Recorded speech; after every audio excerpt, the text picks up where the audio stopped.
California. Good afternoon, and welcome to another edition of SoCal Supreme Sports Show. Today we have ourselves quite a show, as we have a lot to get to in the world of Southern California sports, such as USC football taking down UCLA, earning the victory bell back, and becoming bowl game eligible. But now they have another challenge on their hands as they take on number 5 Notre Dame. Can USC make it 2 rivals in a row that they will become victorious against?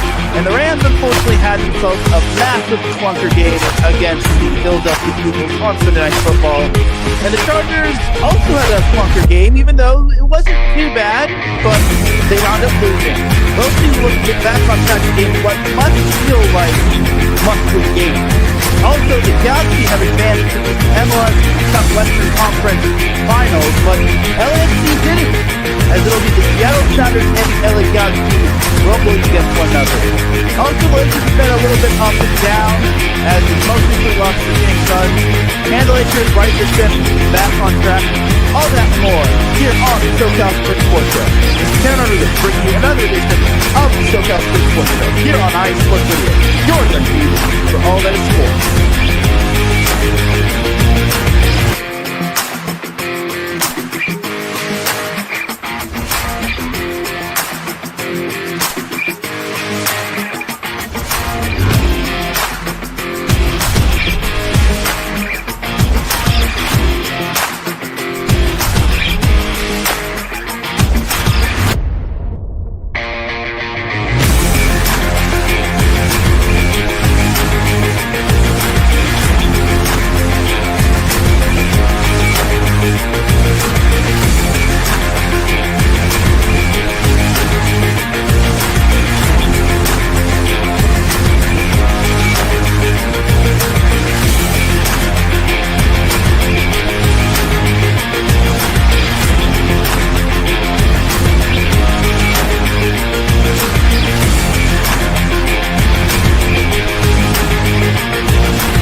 And welcome all to another edition of the SoCal Supreme Sports Show. Thank you all for joining me on this beautiful Friday afternoon, Friday morning, Friday evening, Friday wherever you are listening from. Either way, you've made your way to episode 203 of the SoCal Supreme Sports Show. And without any further delay, let's begin. But first and foremost, the SoCal Supreme Sports Show would not be live and where it's at without IE Sports Radio, providing the platform to go live on StreamYard. Make sure you follow IE Sports Radio on several different social media platforms such as Facebook, Instagram, X, formerly known as Twitter, and TikTok. Also, make sure to subscribe to us on YouTube. We would definitely appreciate it. We have surpassed 300 subscribers, and we're trying to get to 500 by the time the end of the year rolls around. And with your help, we can make it happen. So please do subscribe to us on YouTube. Also, make sure to check us out on other podcast platforms such as Apple Podcasts, Spreaker, Spotify, iHeartRadio, Google Podcasts, Amazon Music, Audible, CastBox, Deezer, Podchaser, Geo7, Podcast Addict. The list goes on and on. Make sure to check out our website, iesportsradio.com, for all of your latest sports news, our blog, our page dedicated to each podcast, such as the SoCal Supreme Sports Show, our merchandise shop where you can cop all sorts of IE Sports Radio swag. Make sure to check out our Hall of Fame as well. I am Hall of Fame member number 10, and the list goes on and on for that website. For the last 10 years, IE Sports Radio has been bringing you amazing content ranging from interviewing legendary athletes, coaches, and other authorized media personnel to building tailor-made shows dedicated to all major sports cities around the country. Thank you to everyone for all of your support and for making IE Sports Radio your direct feed for all that sports. Before we get on into the SoCal sports action, we have to give word to our sponsors, Planet Jerky, Premium Brisket Beef Jerky, and Seal the Deal Wax Seals by Cecilia B. Also, we need to give a message for what IE Sports Radio is all about. So without any further delay, let's do this.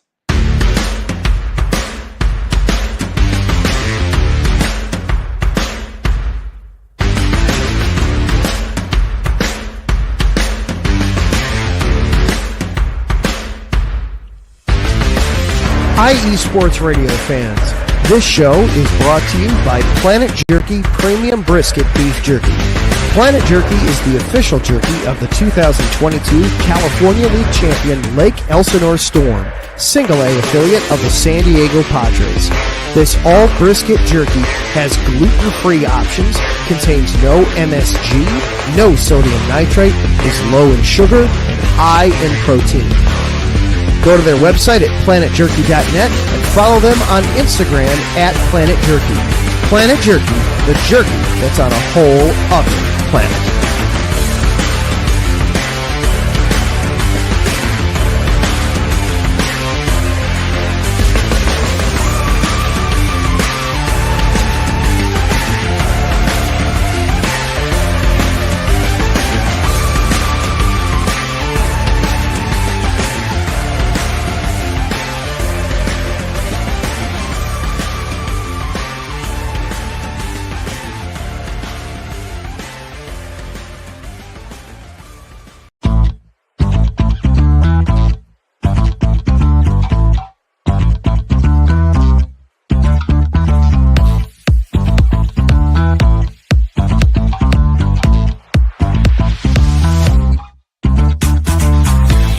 Hey there, IE Sports Radio fans. Be sure to check out our sponsor, Seal the Deal Wax Seals by Cecilia B. You just finished your very own wedding or baby shower invitations and you're looking for that extra special touch? Maybe you just wrote a letter to a relative or a friend and you want to add to their smile when they receive it. Then seal the deal with Cecilia's handmade sealing wax stamps for your invitations, letters, and gifts. You bring the deal, we'll bring the seal. You can find them on Instagram at sealthedeal_wax stamps and on Facebook, Seal the Deal Wax Seals.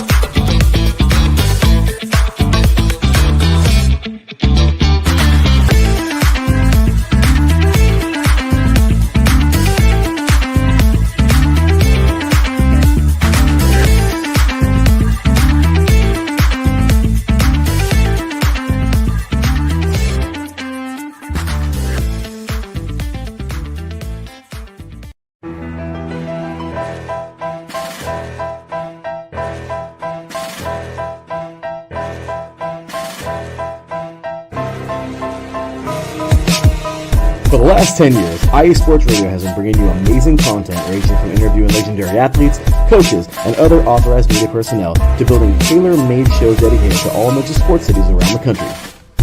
Make sure to follow us at IE Sports Radio on X, Instagram, Facebook, TikTok, and YouTube to keep up with the latest in sports and with all of our shows.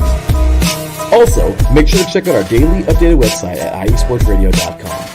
At iesportsradio.com, you can see our daily show schedule and check out all of our show pages with personal bios to learn a little bit more about each of our awesome hosts. In addition to our show pages, you can catch the IE Sports Radio blog, Hall of Fame, Fans of the Month page, and our merchandise shop including t-shirts, tank tops, caps, long sleeves, hoodies, and more. For now over a decade here at IE Sports Radio, we've continued to be by the fans, for the fans, and we thank you all for your support and for making IE Sports Radio your direct feed for all that is sports.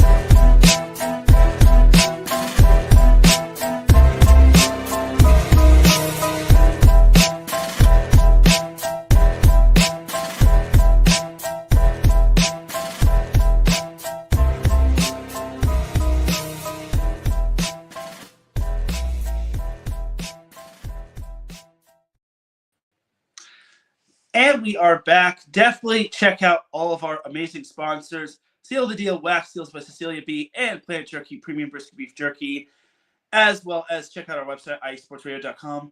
And the way you can follow the SoCal Supreme Sports Show on social media is on X, formerly known as Twitter, at SoCal Show IESR.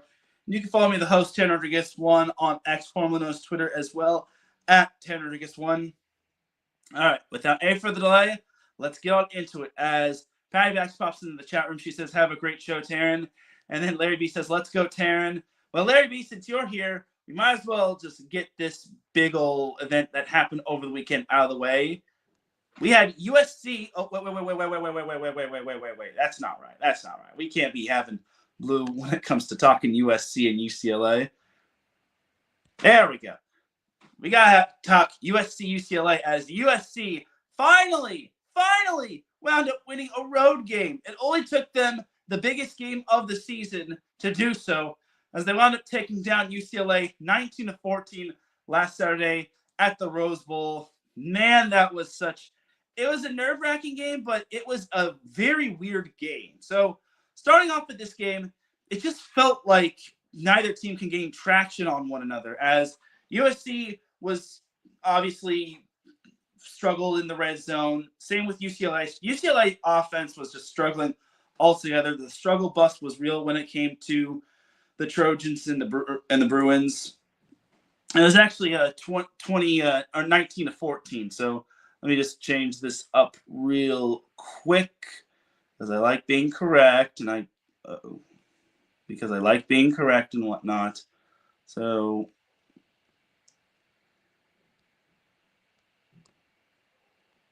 there we go. 19-13. So it was 19-13. I was off by 1, so my bad. But yeah, the game started off really weird. So Jaden Mayava was making his second start after he had a successful start against Nebraska, but let's be honest, it's just Nebraska. So UCLA started off with a big field goal, 51-yard field goal, and then they led 3-0 way early in the first quarter. So continuing on in the first quarter, USC was starting to move the ball well, but their offense kind of reminded me of the Chargers when it came to their game against the Arizona Cardinals. They struggled in the red zone. They had to settle for a field goal. So they settled for a field goal about little late in the first quarter. So suddenly it's 3-3, and then USC eventually gets the ball back. They get to the red zone again. They still can't cash in a touchdown. So they settle for another field goal. It's now 6-3. Then, once again, late in the second quarter, UCLA just could not move the ball. And UCLA was making some bonehead plays. They went for it on fourth down when they know their offense was not, working for them. So they turned the ball over. They turned the ball over on downs. USC got the ball back late in the game or late in the quarter. There was a missed PI call, but I'm not going to blame the officials too much because the officials were, and I hate to kind of say this, they were both bad on both sides. Any UCLA fans that saying, oh, the officials were bad. Well, the officials missed at least 3 pass interference penalties against UCLA. So any UCLA fan that cries about the refs is getting dumb of the week. But I digress. So anyway, USC closed off the first half with a late field goal. So, yeah, Michael Lance was literally busy. So it was 9-3 in favor of USC. USC literally should have been up by a whole lot more than just 6. Like, they can't – this is just very sad right here. I know this is only Jaden Mayava's second start, but they legit could have been up at the very least 17-3, maybe even 21-3 if they're converting the first 2 drives where they scored. But I digress. But, yeah, this was a game where UCLA was so much in this game than they needed to be. Eventually, UCLA finally got their offense going, as USC literally, they had a drive where the first 2 drives of the second half saw USC and UCLA just punt it back to one another. Then USC gets the bright idea thinking, hey, let's one-up UCLA. Let's go for it on fourth down, even though our offense is completely milquetoast. And I actually need to throw this in there. USC was pretty much barely in UCLA territory when they went for it on fourth down. So they either could have pinned UCLA deep or just rolled the dice, even though their offense was having so much ineptitude. So USC obviously rolled the dice and they turned it over on down. So UCLA got the ball on their own 45. So that's very good field position. And then UCLA eventually just drove down the field and they got a touchdown. They finally got a touchdown as Ethan Garbers hit Makai Matavao on a 10-yard touchdown pass. So suddenly, UCLA is now up 10-9. And then USC, unfortunately, had to punt the ball back. They almost fumbled it because Jaden Mayava was seeing ghosts, apparently. But it is what it is. So I thought at that point it was over. And UCLA was just driving down the field after, even though they were facing like second and third and longs. They eventually drove down the field. And I'm thinking, okay, this one's over. UCLA is about to put the dagger inside of USC. But thankfully, USC's defense clutched up, and UCLA could not get a touchdown in the red zone. So they had to kick a field goal. And suddenly, UCLA is now at 13-9 with about 4 seconds left in the third quarter. So fourth quarter was kind of a quarter. Both teams, it just seemed like this was more of the game on who wanted to lose more than who wanted to win more. But eventually, USC got their heads out of their you-know-what as Jaden Mayava was about to get sacked, and then he just scrambled in the pocket, and he found a wide-open Jacoby Lane for a 4-yard touchdown pass. It almost looked like he was out, but thankfully, this isn't the NFL. All you need is 1 foot down, and you just need to have at least some sort of control to get the touchdown. And thankfully, Jacoby Lane did. So suddenly, USC is now up 16-13, which is good, but not great. So UCLA is on their next drive, and they are facing 4th and inches. And for some weird reason, Deshaun Foster decides to go for it. He decides to take the Brandon Staley approach and go for it on 4th down. It went about as expected as it possibly could. It failed as Ethan Garbers tried to quarterback sneak it, and then he got stuffed, and everyone was thinking, did he not get there? And he didn't get there. And in the defense of Ethan Garbers, he said in the postgame interview that he thought the play was whistled dead or something, but I get it, 4th and inches, but you're well deep in your territory, and it's clear and obvious it's going to be a run play. If you're throwing that ball on a 4th and inches play deep within your territory, I think your coaching staff needs to be reevaluated. But UCLA turned the ball over on downs, and suddenly there was like 4 or so minutes left in the game. All USC just needed to do was play smart. Heck, a touchdown would have been great. And, it's USC we're talking about. They're going to get the touchdown, right? They're going to close the game out, right? No. This is USC we're talking about. USC wasn't going to close the game out. Come on. As eventually USC settled for another field goal. This one came from 30 yards out. So, yeah, Michael Lance pretty much was super busy tonight. He alone almost outscored. He did have the same number of points as UCLA had. He had the 3 field goals in the first half, and then he had the extra point, and then he had the field goal. So, yeah, he did have as many points as UCLA had as a team. So, yeah, USC, okay, back to the game. USC went up 19-13 with about 2 minutes to go. And UCLA needs to get a touchdown. They have to get 6 and then kick the extra point. Got to throw in that extra point. But for some weird reason, UCLA only had 1 timeout. But for some weird reason, UCLA had some weird incentive to just throw the ball on all 4 downs on their final drive. They just said, throw the ball, incomplete. Throw the ball, incomplete. Throw the ball, incomplete. So 4th down, and Ethan Garbers is ready to get sacked. There is a lineman going full steam ahead on him, and he actually throws the ball as he's getting hit, and then to everyone's surprise, except not really, incomplete. So UCLA turns the ball over on downs, and USC just kneels out the clock. And that's how USC was able to beat UCLA 19-13. So there are so many takeaways from this game, but the first one, we'll start with UCLA. My takeaways for UCLA is this. How do you blow this game? Like, whoever your offensive coordinator is, they need to go back to offensive coordinator school, because it looks like he got his plays off of Madden, rookie mode. In that 4th quarter, that might have been the worst play calling I've seen. Everyone's going to probably throw Ethan Garbers under the bus, but dude literally did his best. I get it. Ethan Garbers isn't the best quarterback, and people want to see new, fresh faces that did not come from Chip Kelly and whatnot. But Ethan Garbers was probably the reason why UCLA still had a pulse of making a bowl game. So, yeah. But the 4th quarter just seemed to be where I think the big turning point was when USC got the stop on 3rd down and they sacked Ethan Garbers.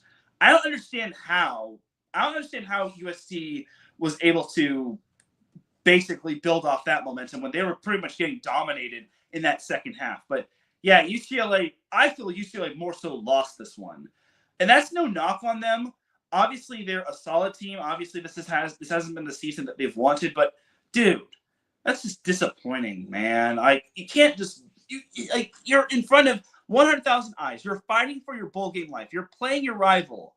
And what do? You basically just lose. You basically just charger it in the 4th quarter. So I'm sorry, but the UCLA Bruins charged in that fourth quarter. And this was their game that they definitely could have won, but unfortunately they didn't, and they basically took the L, and they're not going bowling this year. So my takeaway for USC is this. That was the most ugliest win ever. And also, might I add for UCLA, they lost to a team that had not won on the road.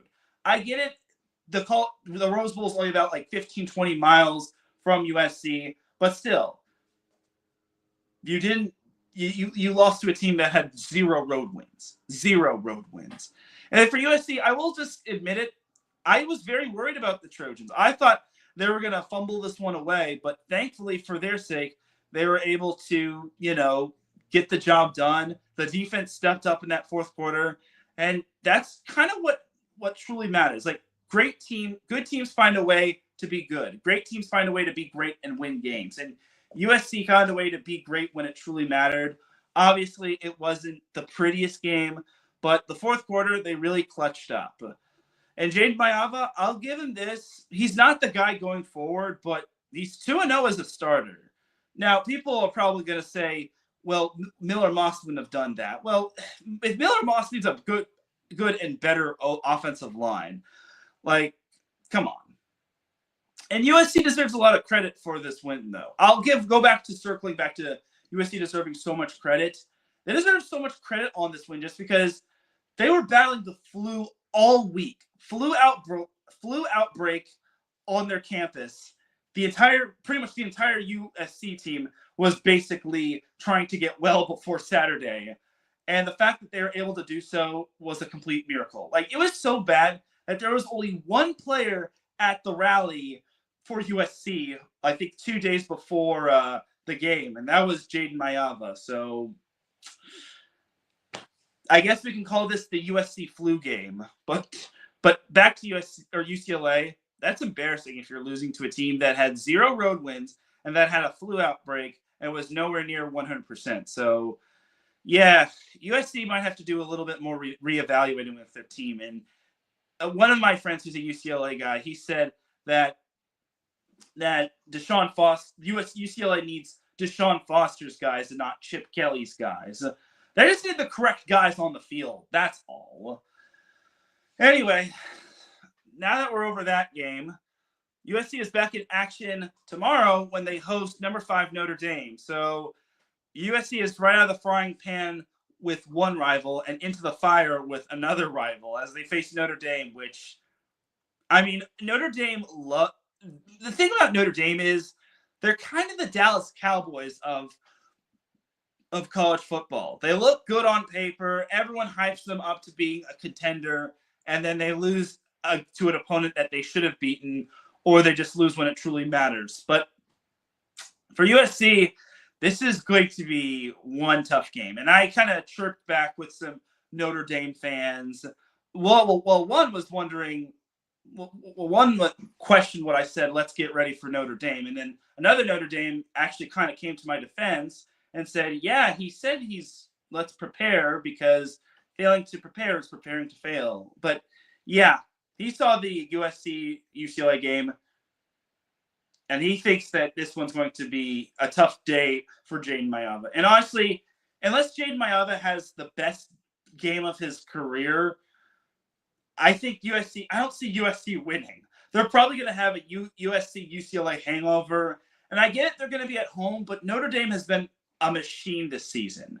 Now, I'm not trying to say that Notre Dame is going to win it all, but I'm just going to say I think Notre Dame kind of keeps the jeweled chalet, as I got Notre Dame winning 31-14. As painful as it is for me to say that USC is going to lose, I just don't see how they take down a talented Notre Dame team. Now, watch me be wrong, and suddenly USC wins at the final second, and they just stun Notre Dame and make Notre Dame look like clowns. But yeah, I just don't see how USC wins this one. I think USC is going to be in for a long ride. But at the very least, USC is bowl game bound. So congratulations, USC, on being bowl game bound and winning back the victory bell. And I just got to say this to all the UCLA fans who were chirping at me in particular one, I just got to say this. 2's up, 4's down. We all know who runs this town. 2's up, 4's down. We all know who runs this town. USC, SoCal, USC, SoCal, USC, Southern California. Fight on, Yeah, I'm being petty like that. I don't care because a lot of some of my UCLA fans, my friends who are UCLA fans, one in particular was just literally chirping at me all week, and thank goodness USC won, and I don't have to deal with that crap anymore. I'm sorry. This is nothing against UCLA. I don't get me wrong. I will forever support UCLA, and there will be no ill will against them. But to the people that were chirping at me, telling me that they're gonna, rub it in my face when UCLA beats USC, well, that's going on freezing cold takes right there and then. Anyway, that's that for USC. Hopefully they can make it competitive. I just want a competitive game from USC. But for UCLA, they're not bowling this season. They could go. They unfortunately will be going home to their families for New Year's and for the final week of 2024, which isn't bad plans. But honestly, bowling is what it's all about. So, yeah, they close off the regular season or their season altogether as they play Fresno State at the Rose Bowl. So, look, UCLA, obviously it's tough losing. There obviously might be a USC-UCLA hangover. And then for UCLA, it's just tough for them to like basically stomach this loss because I feel this was a game that they should have won. But if you look at all of UCLA's wins, Hawaii, 16-13. Rutgers, 35-32. Nebraska, 27-20. Iowa, 2017. They have all their wins are by one score. And some of their losses they have some losses that are by one score, one being Minnesota and then one being USC. So if a few things go their way, then maybe they're like 5, then maybe UCLA's 5-6 and still fighting for a bowl game berth. Or maybe altogether they're bowling right now because they beat Minnesota and USC instead of losing in heartbreaking fashion. But they face Fresno State to close off their season. Look, regardless of if there's going to be a USC or UCLA hangover, I see UCLA winning. Fresno State actually is bowl game bound, so I think Fresno State won't be having the dogs on UCLA all that much, but I think UCLA wins this one. There's no doubt in my mind UCLA wins. So give me the Bruins to beat the Bulldogs 27-17. UCLA can't possibly have a blunder against a team like Fresno State. I mean, it was one thing to have a near blunder against Hawaii at Hawaii, but that was on the road, and this was a new system for UCLA, having to learn Deshaun Foster's coaching style and whatnot.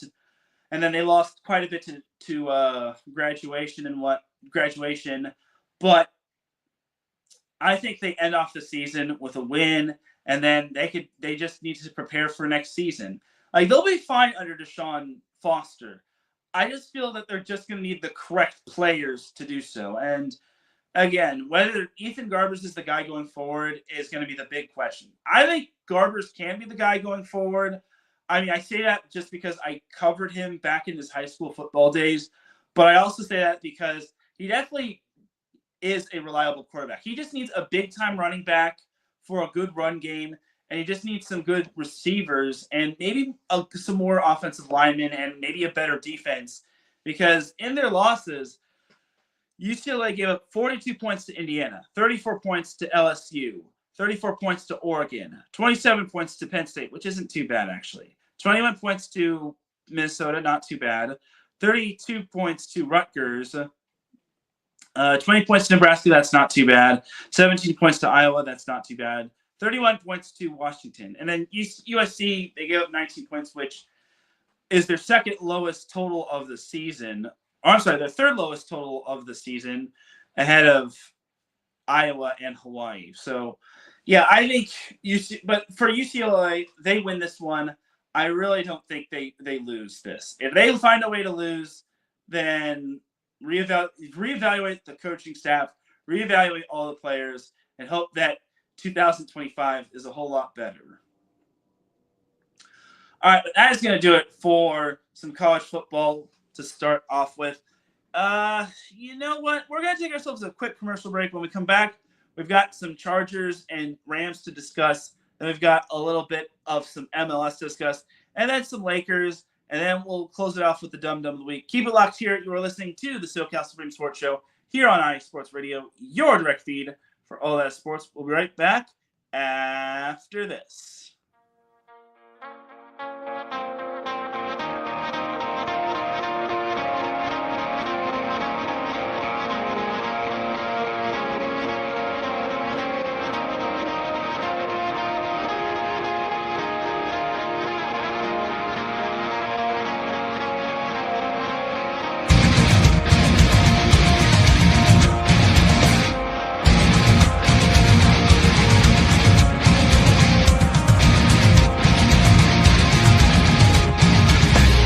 Hey sports fans, do you like wine? Well, we've got the show for you. This is Let's Wine About Sports, a show where we talk about wine and sports simultaneously. From the classic Cabernet Sauvignon all the way down to the grapes that you've never even heard of before. Oh yeah, we cover it all. And we'll talk about a little bit of sports as well. Football, hockey, collegiate, women's sports, it doesn't matter. We're going to talk about it all, and we're going to whine about it all.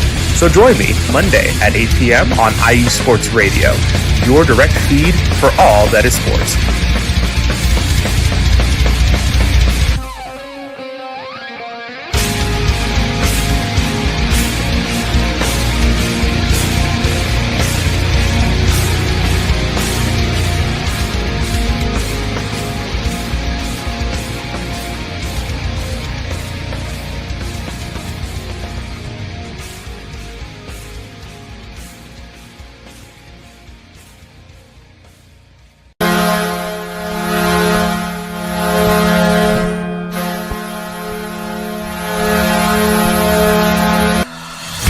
Hockey fans, I'm Adam Kernick. And I'm Zach Puplis. Together, we are the newest version of Hockey Talk on IE Sports Radio, The Neutral Zone. Zone. We love hockey, but we also know it's not everyone's first sport. So we want to make this show as much for new fans as for the diehards. Whether you can name all the Swedes on the 08 Red Wings Stanley Cup team, or if you can't tell if Varlamov is a goalie or the latest trendy vodka, we're here to help. With facts, figures, and outrageous fans, we bring you all the hard-hitting hockey news you can handle, while still keeping it fun and on the rails. Well, mostly. So tune in every week as we go around the hockey world, from college to Canada, the minors and the majors, and everywhere in between. So bring your cellies. And your one-timers. You wicked wristas. And be sure to protect your five-hole. Catch the Neutral Zone every week on IE Sports Radio, your direct feed for all that is sports. We promise not to pick on the Arizona Coyotes every episode.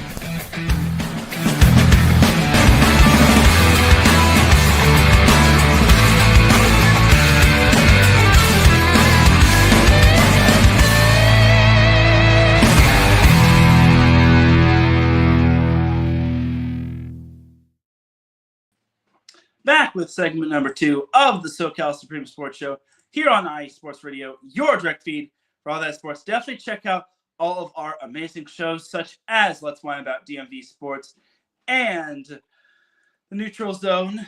But with all that said and done, let's get back into the SoCal sports action. So we're going to talk a little NFL, as unfortunately for the Rams, they kind of had a big clunker game as they wound up losing to the Eagles 37-20 on Sunday Night Football. It was not fun. This was a bad game, to say the least. This was ugly. Oop, hold on. This was an ugly game, to say the least. There weren't too many positives, unfortunately. I mean, there were a few. I guess in the first half, the Rams were competitive, but the big problem for the Rams is they just could not slow down Saquon Barkley. And man, I thought Giants fans had it bad when it came to seeing Saquon just dominating for a division rival. But for the Rams, they just had zero answers for Saquon. Saquon Barkley had a whopping 255 rushing yards. He had over 300 scrimmage yards altogether. 300 scrimmage yards. So Rams just had zero answer for Saquon, which is just disgusting. And, Jalen Hurts wasn't too bad either. A.J. Brown was pretty decent as well. This just seemed like a big old clunker game defensively for the Rams. And the Rams were actually up 7-6 at one point, but then the Rams unfortunately gave up a touchdown. And, after the third quarter, or after Demarcus Robinson had that touchdown catch from Matthew Stafford, Rams just had zero answer. They just could not keep up. I mean, yes, the Rams got a garbage time touchdown, but it was a garbage time touchdown. The game was pretty much out of reach. At that point, they were down 37-14. They only trailed 37-20, and they just couldn't get the 2-point conversion to basically make the over a little bit more promising. But, yeah, the Rams just looked horrible. The run defense looks straight up putrid. Putrid, I tell you. And you can't give up 255 rushing yards and expect to win. It just doesn't work that way. I know the Rams defense is young and inexperienced, but man, that's just disappointing right there. And it doesn't do the Rams moral any favors or morale. Yeah, not moral, morale. So yeah, it's just back to the drawing board for the Rams, and they're really going to need to step it up because they're 5-6 and they're tied for last in the division with the Niners. Yeah, go figure. The Niners are in last in the NFC West, which I did not expect. I don't think anybody expected that, but I digress. All right, so looking at the Rams' remaining schedule, they've got New Orleans this week. They've got the Bills the following week, the Niners on a short week, the Jets the following week, and then their last two games are against the Cardinals and the Seahawks. Those are two big games right there that could decide the division. But against the Saints this week, they need to win that one because, believe it or not, and I can't believe I'm saying this, New Orleans is still in the they're still in the hunt to possibly make the postseason. It's going to be a long shot for the Saints, but when it comes to Saints, they still have ill will against the Rams when it comes to the missed PI call in the NFC Championship back in 2018-19. So, but this is a must-win game for both teams. I feel this is more of a must-win for the Rams because if they lose this, they're going to fall further and further back of the rest of the NFC West, and they're probably not. Their playoff hopes are probably going to look even more doubtful. So, I got the Rams winning this one 28-20 against the Saints. It's going to be a close one. I feel the Rams will get some sort of challenge, but I feel they're always ready for Derek Carr. I mean, it would be better if the Rams had a nice little pass rush against Carr, just because Derek Carr, when it comes to facing the pass rush, I feel is like a deer in headlights. So hopefully for the Rams' sake, they're able to put everything together and they're able to, win this crucial game. Because if they don't, they're going to get further back of the NFC West. I know the Niners play the Bills, which I'm sure the Bills will win. The Seahawks have the Jets, which really scares me. And then the Cardinals have the Vikings, which could go either way. But I feel that the Rams need to win. If they don't take care of business on their end, they're not going to see any other team take care of business. So we'll see what happens. But all in all for the Rams, this is basically all in. Because if they don't go all in, they are pretty much sunk. All right, but that is that for the Rams portion of the show. So jumping over to the Chargers, Chargers didn't really fare any better than the Rams in their game, as the Chargers couldn't keep up with the Baltimore Ravens, losing 30-23 on Monday Night Football in the Harbaugh Bowl. Look, I didn't see this game just because of multiple reasons. One, I was doing Set Point at the time. I saw the last bits of the game. I saw the second half of the game, but I didn't see the first half just because I was doing set point. I think that might have been the wisest decision for me not to see the game, just because this was a game that I would have really pulled my hair out when it came to. But the first quarter, it looked good. I mean, Chargers struck first with a touchdown run from Justin Herbert. The defense was doing really good. I was very impressed with the defense looking back on this game. So Chargers eventually went up 10-0, and it was looking really good. It would have been great if the Chargers had gotten a touchdown, but field goals are pretty solid. The problem is that field goals don't really beat the Baltimore Ravens. Touchdowns do.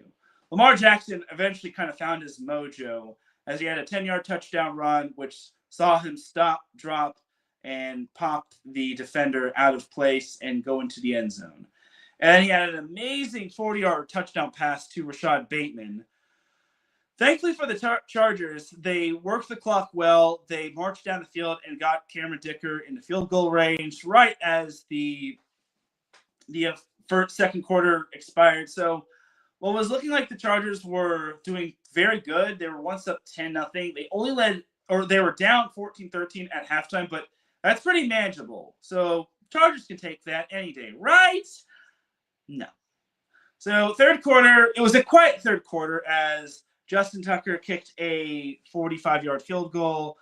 Good to see him, getting back on track, but it is what it is.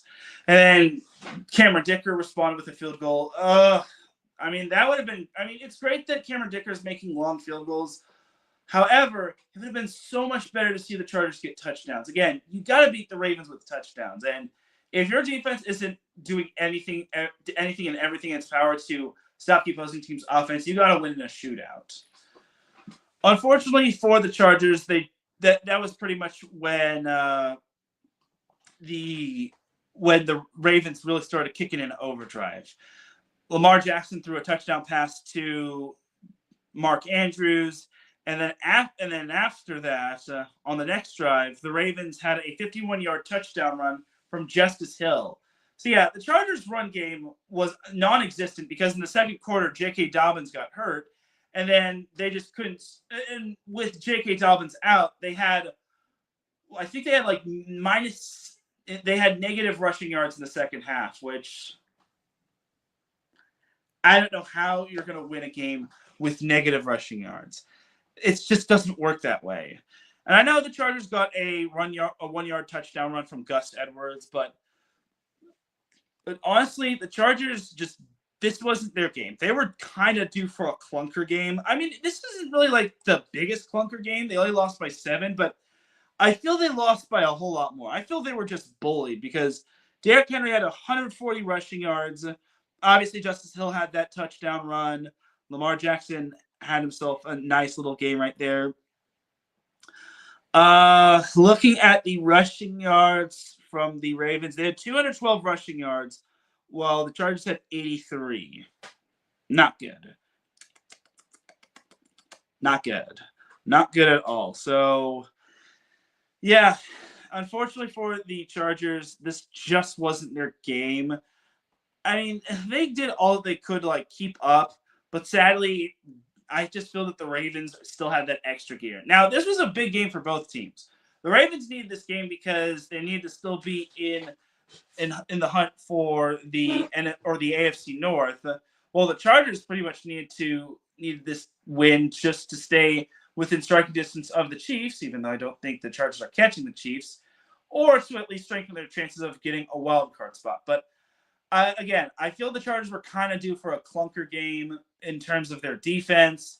The last 2 games have not been kind to the Chargers. They gave up 27 points to the Bengals, and they gave up 30 points to the Ravens. That's the first time they've given up 30 points or more to an opponent this season. So yeah, it also shows that the Chargers aren't facing any more cupcake opponents. So it's on to the next one for the Chargers, and they've got another big test. They're hitting the road down south to take on the Atlanta Falcons. Now, this one also feels like a must-win game, or at least a crucial game for the Chargers, as they need to win this one in order to keep their playoff hopes alive, just because the AFC West, while it does favor them in terms of like making the postseason, I still think they gotta avoid facing Pittsburgh or Buffalo. I mean, they could also face Baltimore in the postseason, which I think that would also favor the Ravens, just because John Harbaugh has not lost to his brother Jim. So, moving on to the Falcons game, this one feels like it could go either way. I mean, the Falcons are kind of due for a nice win as well because they've had a few clunker games here and there. And they still need some wins to strengthen their grip in the division. That being said, I think the Chargers can bounce back from their loss against the Ravens. The Falcons have been really up and down. They are the definition of up and down, much like the division. But it's going to be tough. It's going to be in Atlanta. Looking at the Chargers injury report, Denzel Perriman's out. Cam Hart is out with a concussion. Dayon Henley is questionable. Alohi Gilman is out. Oh, gosh. J.K. Dobbins is out. Yeah, J.K. Dobbins. Losing out on J.K. Dobbins is tough just because that has been the leading bell cow for the Chargers. So, yeah. And then out for the Falcons is Jess McKellen, Mike Hughes, Demarcus Helms, Taquan Graham is on IR. Younghoe Koo is questionable. Oof. God, that's rough for Atlanta. But look at the Falcons. Yeah, they're 6-5, but Tampa Bay is creeping on a come up in that division. So I think it'll go either way. But I have the Chargers winning in a close one. I have them winning 24-21. Now, again, the Chargers are going to need to have a mixture of good offense and good defense. Heck, I think this one might be a little bit more of a low-scoring affair. If not, the Falcons have like 14 points. But I think the Chargers, they're kind of beaten up defensively. They need their corners back. Like, they need Cam Hart, Asante Samuel Jr., and all those corners back. If they can get all their corners healthy, then I think the Chargers can be a little bit better. But they really need to win this one because the following week they've got the Chiefs, which, man, that's another brutal game right there for the Chargers right there. And it's going to be on prime times. And it's going to be on the road. So, and then they've got the Bucs the following week, which that's going to be tough, especially since Mike Evans is back.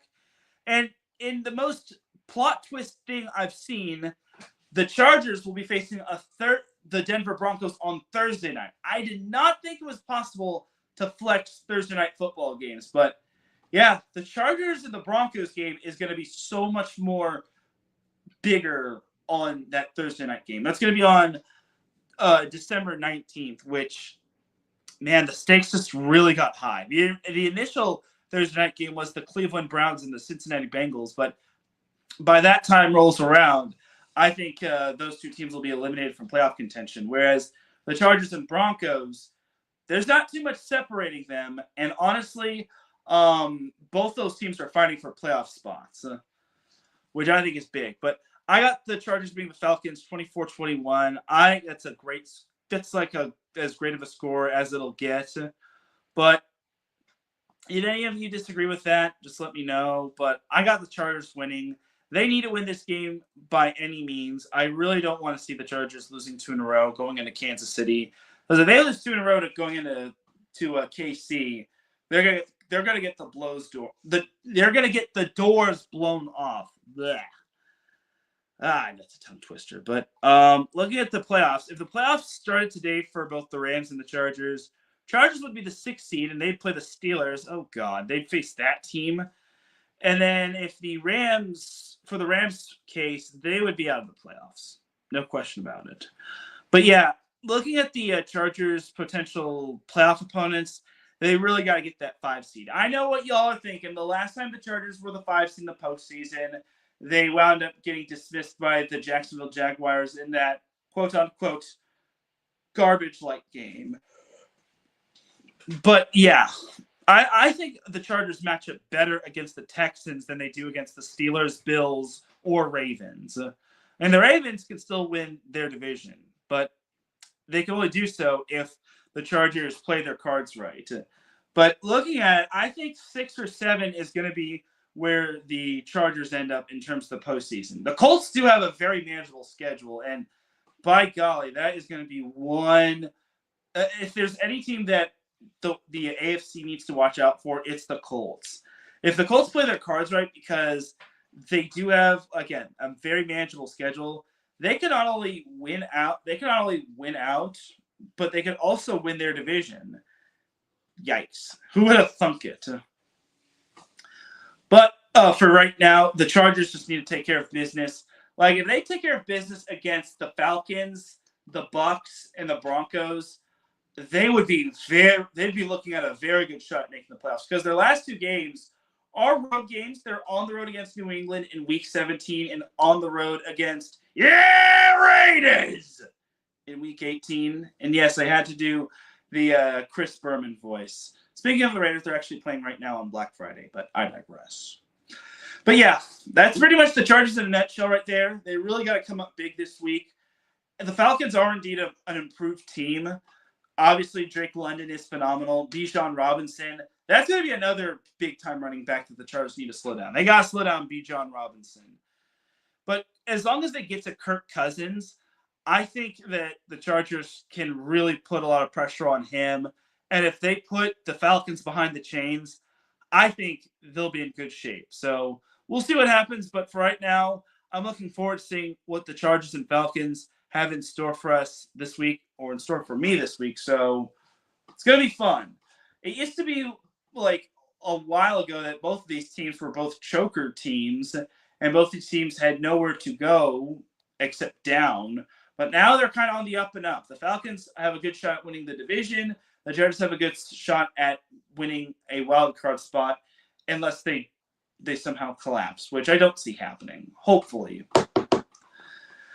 Anyway, but that's going to do it for the NFL portion of the show. We're going to take one last commercial break. When we come back, we've got some MLS to discuss, maybe a little bit of some Lakers talk, as well as some Clippers. Then we've got the Dumb of the Week to close off. So keep it locked here. You are listening to the SoCal Supreme Sports Show here on iSports Radio, your direct feed for all that sports. We'll be right back after this.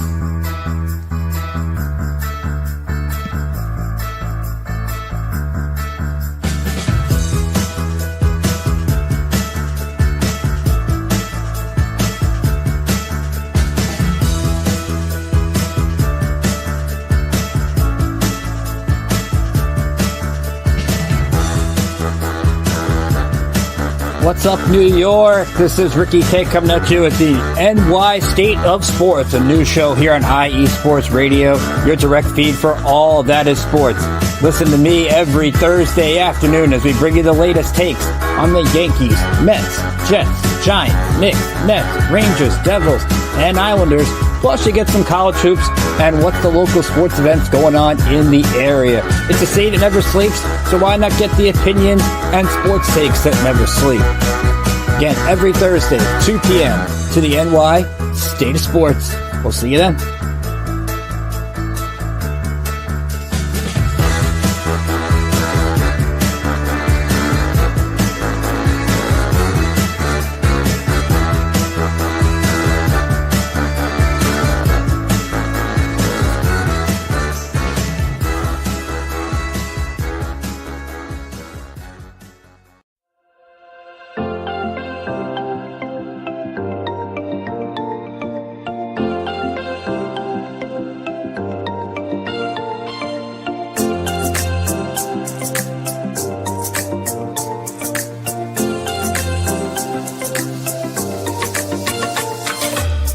Are you a fan of Buffalo sports?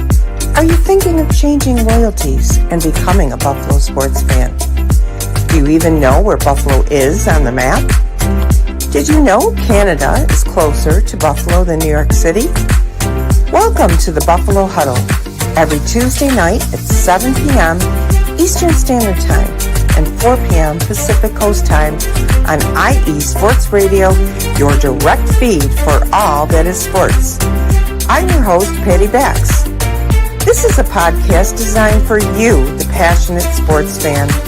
I know you love your sports. Who doesn't?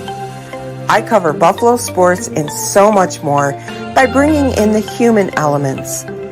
I call it Buffalo Sports with a Twist. Join me as we take a journey into the world of Buffalo sports. I guarantee you'll fall in love with Buffalo just like I did.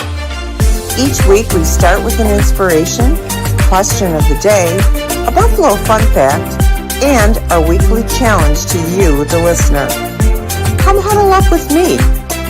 Every Tuesday at 7 p.m. Eastern Standard Time and 4 p.m. Pacific Coast Time for the Buffalo Huddle with Patty Bax on IE Sports Radio, your direct feed for all that is sports. As we say in Buffalo, go Bills!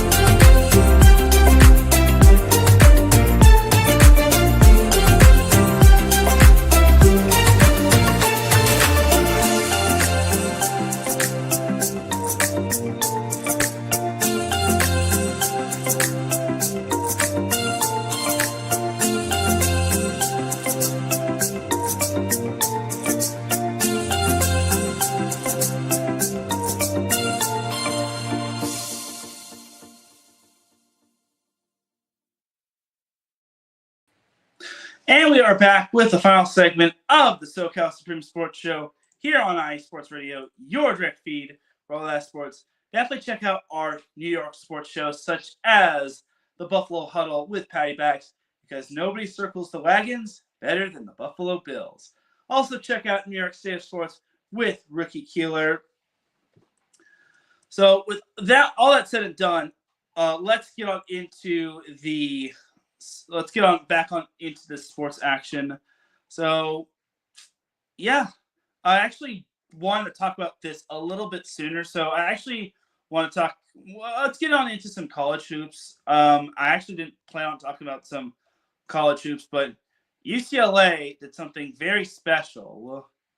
They beat South Carolina, and they didn't just beat them. They crushed them. They just straight up beat South Carolina, which was so awesome. At least UCLA was able to beat one SC team, which I thought was really cool. But yeah, they just dominated South Carolina, which if you remember, or if you all were taking down notes when it came to UCLA, South Carolina was actually the reigning champions of NCAA women's basketball, and they had won like 40 some games in a row. But UCLA just straight up whooped them. They put butt to belt, which I thought was impressive. So I was just overall impressed by them. I was just blown away by how talented UCLA looked. Like, Pauley Pavilion was rocking. It was deafening. It was just everything and more. So I really got to give it up to UCLA women's basketball for posting that ginormous upset win. And if I recall correctly, they actually are now the new number one in the nation, because I don't see anyone else that deserves the number one spot. But UCLA is playing right now. They're playing UT Martin, and so far they're not going to have. It doesn't look like they're having a letdown. So yeah, UCLA is the new number one. But oh great, here comes the glitchy glitch. But yeah, UCLA, they beat South Carolina 77-62. Through 5 games, UCLA has looked dominant. They took down Louisville. Okay, that wasn't a dominant win, but it was still a great win. They took down Colgate. They took down Pepperdine. They took down Arkansas. South Carolina was big. Like, they very well could be going into Big Ten conference play undefeated, which actually begins on the 9th of December when they take on Washington. And, I mean, they should handle Washington fairly easily. I mean, Washington is 7-2, but if they're not ranked, then no one's really going to ultimately care. Their schedule will pick up when they play Nebraska or Michigan or Indiana and whatnot. So we'll see what happens going forward. But, yeah, for UCLA to beat South Carolina, the fake USC, this is the real USC. That's just downright impressive. So great job to UCLA. I could not be more proud of y'all. Y'all represent Southern California well. And you not only just pass the test, you ace the test big time with flying colors. So great job to those gutty little Bruins. And here's hoping they can continue on their success this season. Unfortunately for USC women's basketball, they weren't so fortunate as they just got demolished by Notre Dame, which really sucks because that was their first loss of the season. And man, that's a tough way to lose. They lost 74-61. They did take down Seton Hall a few days after, or in their next game. They play St. Louis tonight, and then they've got CBU on my birthday, which is this upcoming Tuesday. Then they're at number 21 Oregon to start off Big Ten conference play, and so on and so forth. UConn, after seeing the Notre Dame game where Notre Dame just straight up whooped USC, I'm not confident in saying USC when it comes to facing UConn. That's going to be really tough. That's going to be an ugly game, even with Juju Watkins.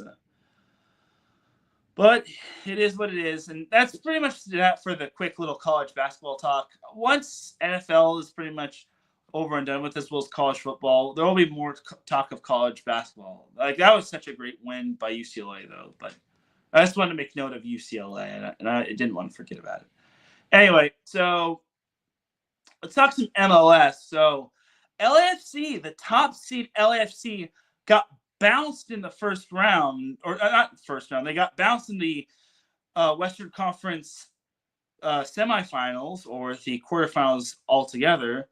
They lost to the Seattle Sounders in extra time, 2-1. So, man, if there was ever a time for LAFC to not lose to Seattle, it was that time. But yeah, that's the tough one right there. The top overall seed is basically done for. And it was just declared 2 days ago that they declined the 2025 option for club legend Carlos Vela. So, oof, that's tough right there. That is tough right there. But it is what it is. LAFC sadly just couldn't get the job done against Seattle. And it was so evenly matched that they needed extra time, like extra time. But sadly, they just ran out of time. They lost to Seattle, which saw the end of their season. So yeah, LAFC, that's brutal right there, losing like that. But it is what it is, and sometimes that's just a tough industry. And Jordan Morris, he came up clutch for Seattle. He had the go-ahead goal, which eventually gave Seattle the win. It was a home game. It was at BMO Stadium. And looking at the statistics, LAFC had the edge in shots on goal. The Sounders barely had the edge in terms of possession. Corner kicks, that was dominated by LAFC, 11-4. So, yeah, this just seemed like a game where I thought LAFC should have won. They scored the first goal in the 50th minute, courtesy of Ryan Hollingshed. And then 9 minutes after that, Maxime Chanot, if I mispronounced that, I apologize. The Seattle scored off of an LAFC own goal, which should be credited to the Seattle player who hit it last. And then in extra time, in the 109th minute, Jordan Morris was able to knock in the go-ahead goal, which, God, that's just brutal right there. That's a brutal way to lose.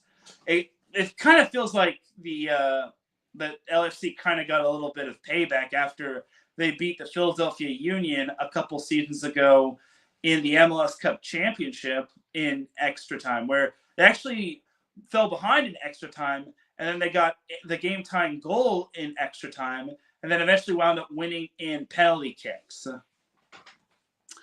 But again, that's just how it is. You know, sometimes all you just need is one goal, and then it's eventually enough. And, one goal, now that I mentioned all you need is one goal, LAFC could have used more than one goal because LAFC was up 1-0 for a whopping 9 minutes. And then Seattle just said, let's actually be serious about this. We're not going to lose to these fools again. And they were able to do so. So, yeah, LAFC is out while Seattle advances to face the LA Galaxy, which is actually perfect segue to go into our next topic. The Galaxy, which wound up crushing Minnesota United 6-2. So 3 different players scored two goals. Gabriel Peck, Dejan Hovlahich, and Joseph Painstill each scored twice, which I thought was pretty cool. And this game was pretty much over by halftime. Like the Galaxy were just scoring at will. They were just getting good shots on goal. And they scored in the first minute, which kind of was an indicator that this was going to be a long game for Minnesota. And then Minnesota responded 5 minutes after Peck's goal. And then Hovlahich scored in the 18th minute. And then Painstill scored in the 37th minute. And eventually the Galaxy were up 3-1. I'm just kidding. They're up 3-2 because Kevin Yaboa scored a penalty kick 4 minutes into extra time before halftime occurred. So eventually the Galaxy were up 3-2. And then the second half, the Galaxy really took control. And they also kind of got a Minnesota player rattled as he got a red card in the 82nd minute. And it hurt him because the Galaxy eventually added one more goal. So instead of only being up 5-2, they wound up being up 6-2, which is one of the worst leads you can have if you're facing that down. So, yeah, for the Galaxy, they straight up just dominated. But I hope they didn't use up all their goals because they need all the goals they could get against Seattle. This is going to be a fun matchup between the Sounders and the Galaxy. And hopefully for the Galaxy's sake, they can continue their big turnaround because if you remember, they were nearly a bottom feeder last year in the post-Chris Klein era, or at least when they were a bottom feeder when Chris Klein was the general manager. But now the Galaxy have better management, and now they can hopefully go up from here. So I'm expecting a barn burner of a game at Dignity Health Sports Park, which I think is a pretty cool place, by the way. But either way, I'm expecting a barn burner between the Galaxy and the Sounders. It's never a dull moment with these two, just like it is with with LAFC and the Sounders, or LAFC and the Galaxy. So get her done, Galaxy. I want to see you in the MLS Cup Championship. Let's keep that strong streak going. All right, but that's that for the Galaxy. I guess we'll talk a little about the Lakers and then get on into Dum Dum of the Week. So, yeah, Lakers, I really don't want to talk about them, but for the Lakers, they've kind of been in that up and down limbo. Their most recent game, they actually beat the San Antonio Spurs 119-101. But before that, they had lost 3 in a row. So remember that loss to the Orlando Magic where they lost off of a go-ahead shot? Yeah, that was not fun times.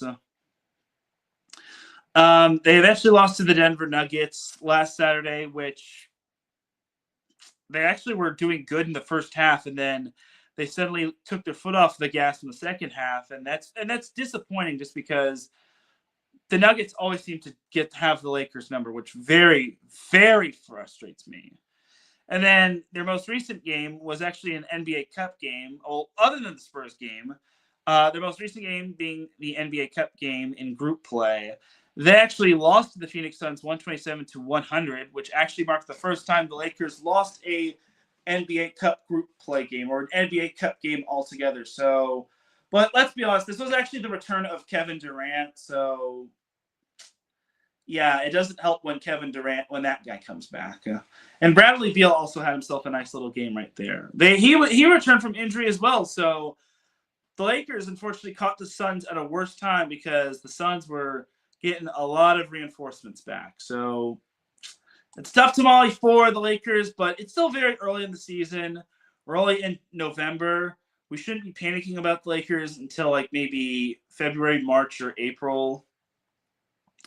The Lakers are back in action tonight on ESPN when they host the Oklahoma City Thunder. So hopefully for the Lakers' sake, they can take down the Thunder. They're actually technically in second place along with the Clippers, which is perfect segue to go into the Clippers.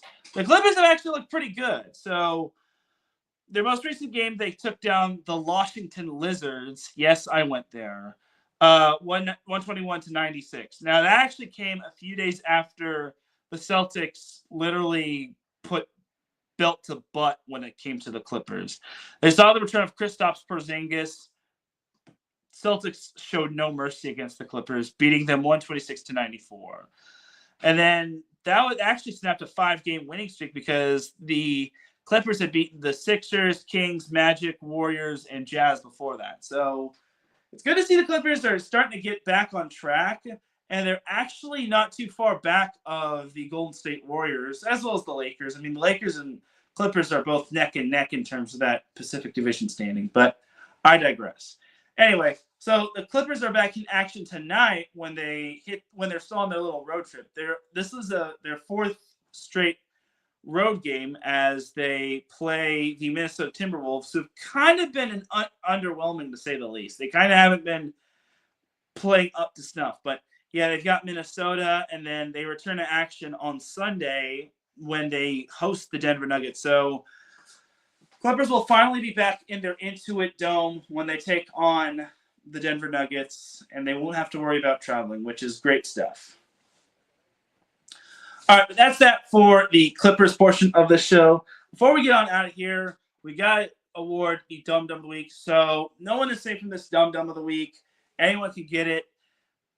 Basically, anyone can get the Dum Dum of the Week. And honestly, I got 2 Dum Dums of the Week, and they kind of come from the same organization. So this man right here, literally pulled a Henry Ruggs.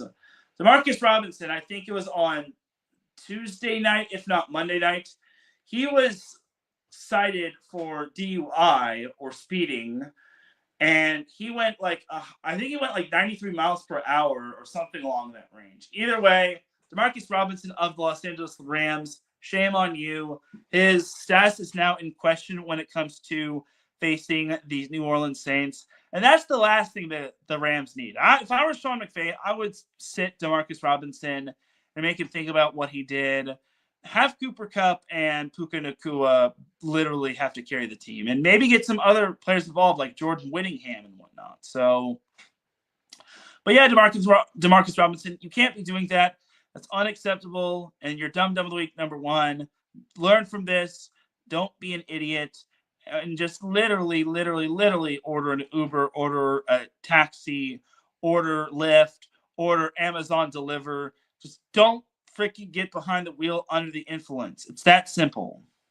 And then Dum Dum of the Week number 2 kind of goes to someone else from the Rams organization, as I can't believe this man didn't think that the Rams played in the NFC West. So Puka Nacua actually learned just recently that the Rams do not play, or just recently, he recently found out that the Rams play in the NFC West. I don't understand how. I don't understand why. Puka Nacua literally said he didn't know that the Rams played in the NFC West. He just literally figured that out. If that were the case, where do you think the Rams played in terms of division? Do you think they played in the NFC North, the NFC North? Do you think he thought they played in the NFC Himalayas? Like, what? Like, literally the Rams are in LA. Of course they're going to be in the NFC West. How do you not know that, Puka? BYU people. But seriously, dude, like, that's dumb, dude. That's just not only dumb, it's illogical, because Los Angeles is out west. Therefore, the Rams are in the NFC West. End of discussion. Like, come on, man. That's disappointing. So, Puka Nacua, as much as I love the guy, he's Dum Dum of the Week, number 2. So, gotta know your geography more, buddy. That's all I gotta tell you. or at least finish up all your classes at BYU once the season is done. All right, that's going to do it for the Dumb Dumb of the Week. And why did I clip off my little banner thing? But yeah, that's the Dumb Dumb of the Week right there. So Marcus Robinson and Puka Nacua. Robinson might be walking on thin ice if he's not careful. And then Puka's got to finish up any classes, especially history classes, at BYU if he has any. But we'll see. All right, well, on that note, that's going to do it for this week's episode of the SoCal Supreme Sports Show. Thank you all for tuning in. I definitely appreciate you. If you listen live, I appreciate you. If you listen on the playback, I appreciate you. If you listen at work, I appreciate you. If you listen at anytime, any place, anywhere, I appreciate you. I should be back next Friday, maybe at 3 p.m. It all depends. We'll see what happens. But until then, have a great rest of the week. Enjoy the post-Thanksgiving action. If you're going to do Black Friday, please don't be an idiot and fight for that big screen TV. It isn't worth it. If anything, you're better off just staying at home and ordering off Amazon, kind of like what I do now. But until then, have a great rest of the weekend. I will see you all tomorrow at the Big West Conference Women's Volleyball Championship for the final of said Big West Conference Women's Volleyball Tournament. And I'll see you all on Monday for a set point. Have a great rest of the weekend. And remember, SoCal is for SoCal. Peace!